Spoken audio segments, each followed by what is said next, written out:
മനോഹരം. എല്ലാവരും സ്വന്തം നാട്ടിൽ നിന്നും മാറി ഇത്തരത്തിലുള്ള സ്ഥലങ്ങളിലേക്ക് വന്ന് ഇതേപോലെ പാർട്ടികളൊക്കെ എൻജോയ് ചെയ്യുന്നുണ്ടെങ്കിൽ മനസ്സിലാക്കേണ്ടത് എല്ലാ സ്ഥലത്തും തന്തവൈബായിട്ടുള്ള കുറേ ആളുകളുണ്ട്. അവരായിരത്ത് അവിടെ ഇരിക്കുള്ളൂ. അവരൊന്നും മൈൻഡ് ചെയ്യണ്ട. നമ്മളെ കാര്യം നോക്കി പോവുക, അത്രേ ഉള്ളൂ. ഫ്രണ്ട്സ്, അപ്പൊ സമയം 12:15. നമ്മളിവിടെ വടാപ്പാവും ചായയും ഒന്ന് കഴിക്കണം. ഇന്ന് പിന്നെ ഉറക്കമില്ലാത്ത രാവുകളായതുകൊണ്ട് പിന്നെ അവിടെ ഒരു DJ പ്രോഗ്രാം നടക്കുന്നുണ്ട്, അവിടേക്ക് പോകണം.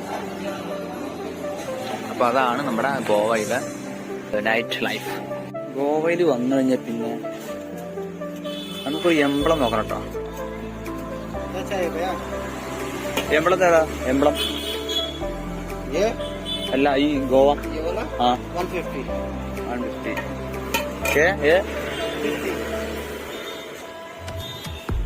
ലോഗോ നമ്മൾ വാങ്ങിട്ടോ. ഒരു ഗോവ